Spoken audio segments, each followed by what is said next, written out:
All right, everybody, get ready because today we're going deep on Parsely. Yeah. And this is not your typical RPG. It's really I'm not not. talking about, character sheets with a bunch of numbers and stats and dice rolls and, all that. Right. Parsely throws all that out the window. Yeah. It replaces it with something much more powerful. Way more. Your own imagination. Exactly. It's like, what if Dungeons & Dragons and Whose Line Is It Anyway had a baby? Yeah. And that baby was all about just pure improv and imagination. I love that analogy. I think it works. It totally does, Yeah. because what's so cool about Parsely is that it actually brings back the nostalgia of those old school text adventure games. Oh, yeah. Like Zork and Planetfall. Remember those? You type in a command, Yeah. and the game would respond with a description, and you were essentially building this world entirely in text. Oh, man.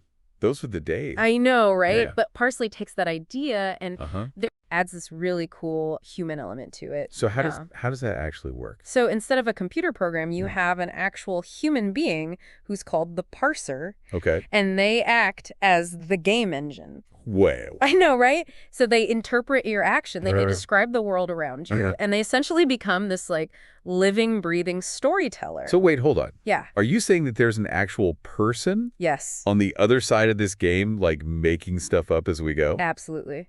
That's wild. I know. It's kind of crazy. It's brilliant. But it's so brilliant. That's really cool. It really is. And that's what makes Parsely so unique, is that you have this dynamic interplay between the player and the parser. Okay. And forget about, trying to maximize your stats or memorizing complicated rule books. Right. Parsely's all about creating a story together collaboratively. Okay. And that starts with character creation. So how do you even make a character if you don't have any stats? Yeah. So instead of numbers, you focus on a concept. Okay. So imagine playing a detective, but the detective is a psychic cat. Okay. Or you're a robot bard who just quotes Shakespeare. That sounds awesome. I know, right? The possibilities are really endless. Wow. And it's like those really crazy character builds you see in games like Pathfinder or GURP, but without all those rules weighing you down. I'm starting to see the appeal here. It's Yeah. less about, just crunching numbers and more about It is. just role-playing, like in the true sense of the word. Absolutely. But how does that actually work Yeah. in the game? Like, how do you play? So let's say, for example, you come to a lock door Okay. in a traditional RPG. Uh-huh. You'd probably roll to pick the lock or bash it down or something. Right. But in Parsely, you describe what you're doing in detail. Okay. You give the parser something to work with. Got it. So you might say something like, I carefully examine the door, Okay. looking for any hitting mechanisms or weaknesses. So it's kind of like instead of just saying open sesame, Right? you're actually like giving the parser something to play with. You're giving them material to build on. Like them. Batman using his detective skills Yes. instead of just punching his way through. Absolutely. And the parser might then say, okay, you see these intricate carvings on the door? Okay. And as you press on a certain spot, you hear this faint clicking sound. Okay. And there's this scent of old magic coming from the keyhole. That's cool. I know, right? It's giving me like H.P. Lovecraft vibes. It totally is. Like very atmospheric. Yeah. Very descriptive. Absolutely. No, It's like that rich world building to see in games like Disto Elysium. For sure. Right. Totally. And that's really just the beginning. Okay. Because the parser can then create challenges based on your character's concept. Okay. So maybe your psychic cat detective Uh-huh. can sense a ghostly presence guarding the door. Whoa. Or your robot bard has to recite a sonnet to unlock the magical mechanism. Oh, that's really cool. Yeah. It's almost like those Phoenix Wright games where you have to use logic and deduction to kind of overcome obstacles. Totally. So this is really cool. I'm starting to see how this all ties together. It's like this constant back and forth. Yes. Players describing their actions. Right. And then the parser responding with descriptions and challenges, and all of that weaves together into a story. It does. It's this beautiful tapestry. It's like choose your own adventure. Yes. But on steroids. Exactly. And the source material really emphasizes that player actions in Parsely have real consequences. Okay. So it's not just like you're making choices in a vacuum. Right. Your choices actually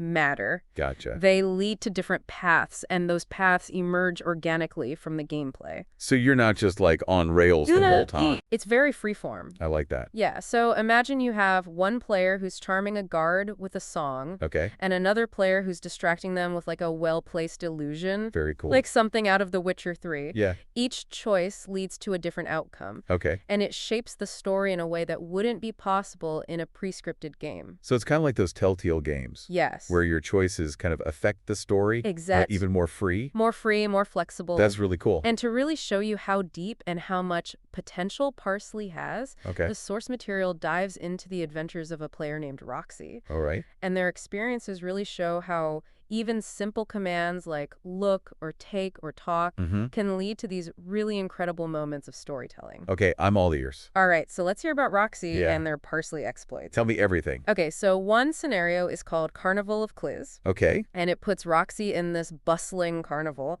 Oh, I love a good carnival. I know, it's so fun. Like, is it like a Tim Burton-esque kind of carnival? It could be. Okay. It could also be like something straight out of a Ray Bradbury story. Ooh, very cool. Yeah, so you've got eccentric characters, hidden puzzles. Like Scooby-Doo at a spooky amusement park. Exactly. Yeah. And Roxy uses the look command to uncover these little details. Okay. Like a torn ticket stub or like a suspicious stain on a carousel horse. Nice. And then they use the talk command to engage the carnival barker in conversation. Oh, cool. Hoping to get some clues. So it's like classic detective work. It is. It's Sherlock Holmes. Yeah. It's Knives Out. Absolutely. I love it. It's all about observation and deduction. Yeah, and it's not just about stumbling on clues.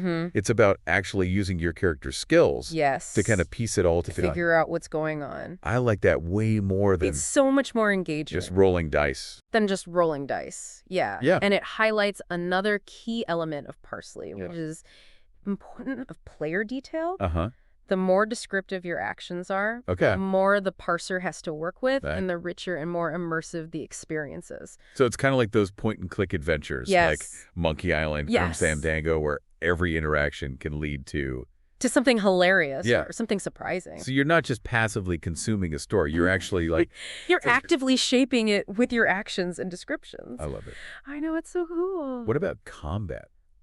Does Parsely have like... That's where things get even more interesting. Okay. Parsely doesn't really have a traditional combat system. Okay. It encourages players to find creative solutions, often using their characters' unique skills and abilities. So instead of like God of War, you know, it's like gank and slash your way through. Not Dark Souls. It's more about... It's about thinking outside the box. Yeah, like using your wits to overcome. Yes, using your wits. The obstacles. They dig it.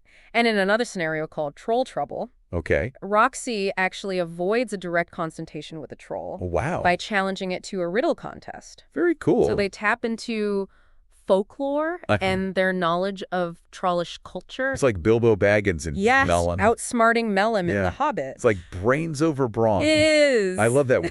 It reminds me of those Dungeons and Dragons campaigns where it's like the rogue talks their way out of a fight, or the bard charms their enemies with a song. Absolutely. Like using your character's strengths to find a unique solution, not just resorting to violence. And that's what sets Parsely apart from so many other RPGs. It's not about winning or losing. It's about experiencing a story collaboratively and finding creative solutions to challenges. That's awesome. It's like those co-op games like Overcooked or Lovers in a Dangerous Space-Time, where working together is really the key to success. Oh, man. I know, right? My mind is racing right now with possibilities. Tell me. Like, I want to play a talking badger who solves mysteries with interpretive dance. I love it. Or like a sentient potted plant who communicates through telepathy. I'd be here for it. And controls vines. That's amazing. I'm loving your enthusiasm. Yeah. And that's just the tip of the iceberg? Oh, there's more. There's so much more. Okay. We haven't even touched on the different parser styles. Oh, yeah. The special commands that handle things like inventory management and saving your progress, or even just like the psychological satisfaction of co-creating something truly unique. Okay, wait. Yeah. There's more to this Parsely thing. There's so much more. We need to unpack all of this. I do. All right, everybody take a deep breath. Yeah. Let all this sink in. Let it all percolate. We'll be right back. Be back in a flash. To explore even more of what makes Parsely so special. Buckle up. This deep dive is just getting started. It's just getting started. So welcome back to our Parsely deep dive. Before we got a little carried away talking about... Sentient potted plants. Exactly. Sentient potted plants. It's a good tangent, though. It was a good tangent. I love your ideas. Thank you. But before that, we were talking about how Parsely empowers players to really shape the narrative through creative problem solving. I'm still thinking about that riddle with the troll. It's a good one. Like, that sold me on this whole brains over brawn thing. It's a classic. But it makes me wonder, how does Parsely handle different types of players? That's a great question. Because, you know, some folks are all about, like, you know, epic battles and dungeon crawls. Right. And other people are more into political intrigue or social deduction. Oh, totally. So how does it accommodate? Well, that's the beauty of it. Yeah. Parsely is so flexible. Okay. The game itself doesn't really dictate a specific genre or play style. Okay. It's more like a framework for collaborative storytelling that can really accommodate anything. Okay. So you could have a game set in like a gritty cyberpunk dystopia, like Blade Runner, or a whimsical fairy tale kingdom like The Princess Bride. Yeah. It would all work within the Parsely system. So you could literally have like a Game of Thrones power struggle happening. Absolutely. Or like a Guardians of the Galaxy space opera. I love it. It's really cool. It's all about what the players and the parser want to explore. I'm already like getting FOMO thinking about all the games I could be playing. The possibilities are endless. Yeah. You could have people creating a Star Wars adventure with lightsabers and force powers. That'd be awesome. Or you could delve into the mysteries of like a Lovecraftian horror setting, like in Call of Cthulhu. That'd be really cool. I know. I'm getting ahead of myself. We are. But okay, let's rein in. Let's talk about the parser. Okay. Because it sounds like they have a really big responsibility. They do. In shaping the game and keeping things interesting. You're absolutely right. So what's their role? The parser is more than just a rule keeper or a narrator. They're really a creative partner in the storytelling process. So they're kind of like the director. Yes. Think of them as the director of a film. Okay. They're guiding the actors, setting the scenes, and creating this really immersive experience. It's like the DM in Dungeons & Dragons. Yes. But even more. But with more freedom to improvise and adapt to what the players are doing. I dig it. So they need to be able to think on their feet. Respond to those unexpected twists and turns and weave together this cohesive narrative that feels both logical and exciting. Yeah. So it's a tough job. But it's so rewarding. Yeah. You know? It's almost like a stand-up comedian who's riffing on audience suggestions. Totally. Has to keep the energy up. Yeah. Even when things get unpredictable. Certainly when things get unpredictable. But in this case, the audience is also creating the material alongside you. That's the best part. It's pretty cool. I know. And just like a comedian, a good parser knows how to build rapport with their audience. They create a sense of shared ownership over the story and make everyone feel like they're contributing something special. So it's this delicate balance of structure and spontaneity. I love that. It's a fun job. But I'm curious, how does Parsely handle those moments where things just go completely off the rails? Oh, yes. You know what I mean? Those moments. Like when a player decides to do something totally unexpected. Yes.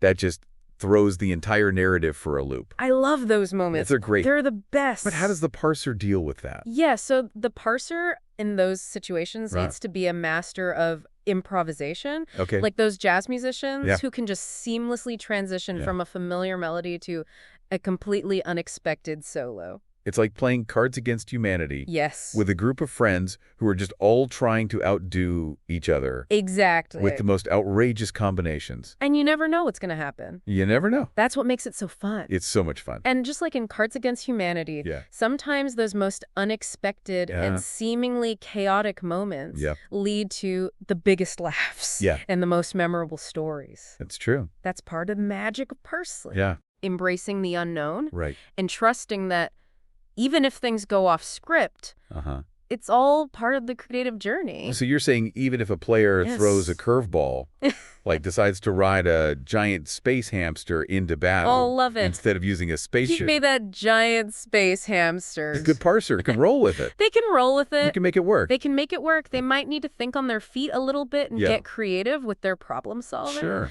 But a good parser will see those unexpected moments as opportunities to really enrich the story and push the boundaries of what's possible. I dig it. It's like those episodes of Rick and Morty where they just throw in the craziest sci-fi concepts. They just go for it. They just go for it. I love it. But somehow it all makes sense in the end. It all works. Yeah. So Parsely parsers are like storytelling superheroes. They are. Imagination and improv are their superpowers. Absolutely. That's awesome. Yeah. Okay, but let's talk about the players a little bit. Okay. We talked about how character creation is all about concept. Right. But what about things like motivations and goals and flaws? Yes. How do those factor in? So that's where Parsely's focus on collaborative storytelling really shines. During character creation, players are encouraged to think not only about what their character is, but also what they want. Gotcha. and what they fear. So like motivations and flaws. Motivations, flaws, they become driving forces in the narrative. Okay. They create opportunities for conflict, for growth, and for those really satisfying moments that make a story engaging. It's like a character arc. Yes. That you see in... Like in a good TV show. Like Breaking Bad or Fleabag. Totally. Where the characters start in one place and then they undergo these huge transformations as they face changes. And make difficult choices. Yeah. So imagine a Parsely game where one player has a character who's desperately seeking redemption for past mistakes, and another player's character is driven by a thirst for revenge. Oh, that's juicy. I know, right? Those conflicting motivations That's so good. Can lead to some... amazing role-playing opportunities and really dramatic twists and turns. Like classic X-Men. Yes. The characters are... struggling with their own inner demons while trying to save the world. And you have those moments of heroism, but also those moments of doubt, of temptation. I like it. And because Parsely doesn't have a rigid morality system, like you might find in other RPGs, players have a lot of freedom to explore those complexities of their characters without being constrained by predetermined elements. Gotcha. Or factions. So you could have a character who's generally good. Yes. But they make some questionable choices along the way. Like a morally gray character. Yes, exactly. Like The Wire or The Sopranos. I love it. And those nuanced characters can lead to really interesting discussions and debates among the players. So it's not just about playing the game. Not playing the game. It's about having those conversations. Yeah. It's like when you're arguing about the ethics of a character's choices in a movie. Right. But in this case, you're not just watching it happen. Right. You're actually shaping it. Yeah, we're shaping the story. With your actions and decisions. I'm starting to see the bigger picture here. Tell me about it. Parsely's not just a game. It's not. It's a framework for exploring human nature. Yes. And challenging our perspectives. And having meaningful conversations about the world around us. This is mind-blowing. It is. I feel like we need a second to process all of this. Okay, let's take a beat. Before we go any further. Let's give our listener a moment to catch their breath. Yeah, everybody... just take a minute. Let it all sink in. Let all this Parsely goodness sink in. I have a feeling they're already brainstorming character concepts. Oh, I know they are. And dreaming up worlds. For sure. All right, we'll be back in a jiffy. We'll be back in a flash. To explore even more of what makes Parsely so special. We'll talk about parser styles, that's special commands that keep the game running smoothly, and just the sheer joy of collaborative storytelling. Stay tuned. Okay, Parsely people, we are back, and we are ready to go even deeper into this world of imagination-powered RPGs. Yeah. Before the break, we were talking about, those morally ambiguous situations, those complex characters, like a tabletop version of The Good Place. I love it. It's such a good show. It is. But, let's shift gears a bit. Okay.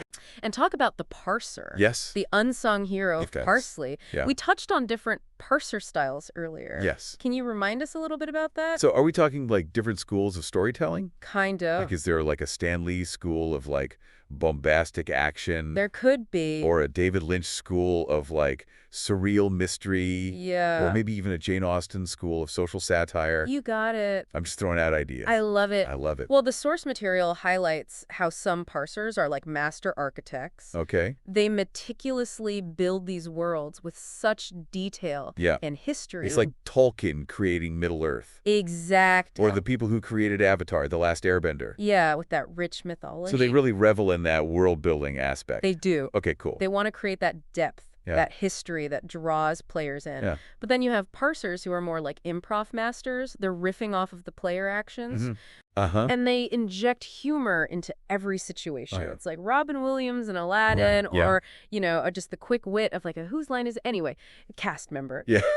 They're just so good. Those sessions must be wild. They are so much fun. It's like a storytelling roller coaster. It is. You never know what's going to happen next. You never do. But it's always a good time.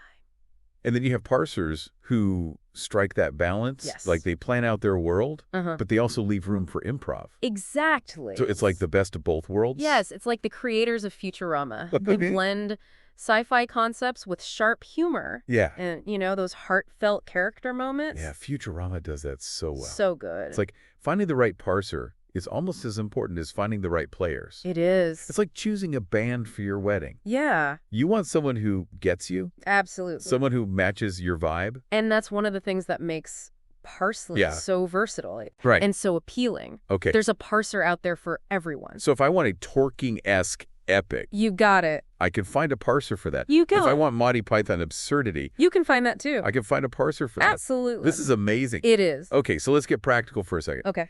How does Parsely handle those nuts and bolts of gameplay? Oh, you mean like inventory management? Yeah. Saving your progress? Yeah, all that stuff. All the things we take for granted in video games. Exactly. So Parsely has these things called special commands. Okay. And they handle these mechanics in a way that's very elegant and unobtrusive. So there's no like clunky menus or spreadsheets? No. Okay. You just use simple text commands and the parser just weaves them into the narrative. So give me an example. Okay. How would I save my progress? So let's say you're exploring a haunted mansion. Okay, spooky. And you decide to rest for the night. Uh-huh. The parser might say something like, okay. You find this dusty old journal tucked under a loose floorboard. Uh-huh. It seems like a safe place to jot down your thoughts and experiences. That's your cue to use the save command. Oh, that's really cool. And it feels totally natural within the story. It does. It doesn't feel like you're breaking the immersion. It's like those choose-your-own-adventure books. Exactly. Where it's like, if you want to explore the secret passage, turn to page 37. Yes. If you want to stay and fight the monster, turn to page 52. I love those books. It's so cool. They're so good. It brings back memories? Me too. So you're saying it's like that. It is. It's integrating those game mechanics. Yeah. But not breaking the immersion. And there are other commands too, like inventory to check your items score to kind of see how you're doing, and quit to gracefully exit the game. That makes sense. It's all very intuitive and streamlined. So you can focus on the storytelling rather than messing with rules. Or menus. So it's almost like those minimalist video games. Yes. Like Journey or Limbo. Yeah, where the interface is really stripped down to the essentials. But in this case, you have a human parser. You do. Guiding you through your guide. And reacting to your choices. Yes, and speaking of the human element, one of the things that really sets Parsely apart is that emphasis on trust and collaboration. I feel like we've been talking about that a lot. We have, and it's so important. It is. You have to trust a parser to create a fair and engaging experience. Right. And the parser has to trust you to make interesting choices and contribute to the narrative. It's like that improv rule. Yes. Yes, and. It's all about building on each other's ideas. Absolutely. Creating something greater than the sum of its parts. And that sense of shared ownership. Yeah. Over the story. It's really cool. It's so rewarding. Yeah. You know, it's not about winning or losing. It's about creating something unique and memorable together. It's like building a Lego masterpiece. Yes. With a group of friends. But with words. But instead of bricks, it's words. And ideas. And shared laughter. So much laughter. And the best part is, there's no right or wrong way to play. There isn't. You could be a meticulous planner or a fly-by-the-seat-of-your-pants improviser. Yeah. You could explore serious themes or just embrace silliness. Or both. Or both. Why not? It's all about finding what works for you. It is. And your group. It's a celebration of human creativity. I like that. And connection. Yeah. You know, Parsely reminds us that we don't need fancy graphics or complex rule systems or even dice. We don't need dice. To have a truly amazing gaming experience. Sometimes all we need is each other, our imaginations. Yes. And a willingness to go on an adventure together. That's beautiful. It is. So as we wrap up this Parsely deep dive, I want to encourage everyone listening to give it a try. Yes. Whether you are a seasoned RPG veteran or you're just a curious newcomer. Doesn't matter. Parsely offers something truly special. It does. It's a chance to unleash your inner storyteller. Yes. Connect with others on a deeper level. And create stories that will stay with you long after the game is over. The most powerful stories are often the ones we tell together. Absolutely. So gather your friends. Yes. Find a parser who shares your passion for adventure. Yes. And step into this world of Parsely. I love it. You might just discover a whole new way to play. Well said. Thank you. And on that note, we bid you farewell, fellow adventurers. Until next time. Keep those imaginations blazing. Yes. And remember, the story is never truly over. Yeah, it's true. It's just waiting for you to write in the next chapter.